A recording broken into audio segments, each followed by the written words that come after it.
Сәлеметсіздерме, құрметті достар. Солтүстік Қазақстан облысы Жетісу облысынан Қазақстан Республикасы күніне арналған «Менің отаным, менің Қазақстаным» челленджін қабылдайды.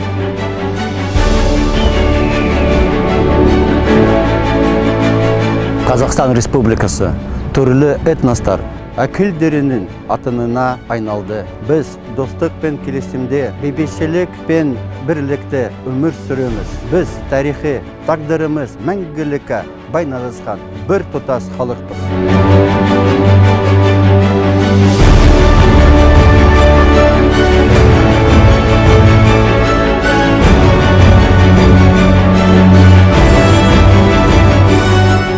Biz otanımızın patriotlarımız, biz jerimizin patriotlarımız, biz öz yelimizde maqtam tutamız, bizden mızgımız, kundalıklarımız baybitişlik ben kelisim, dostluk ben ozara tutunustuk.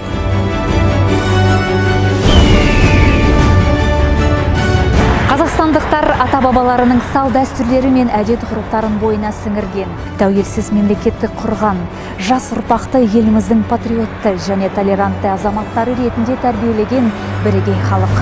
Ал мен десең міне бата, қолдасын қызыр ата, қызырын қияласын, періштелер ұяласын, ел шеті жаусыз болсын, ел іші даусыз болсын, өрісіміз көкті болсын, алақанымыз берекелі болсын, жүрген жеріміз мереке болсын.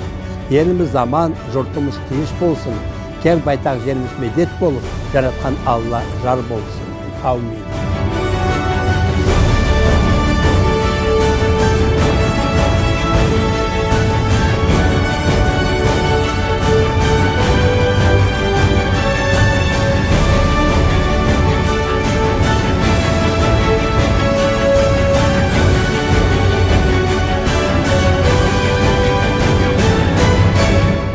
Республика күні құтты болсын!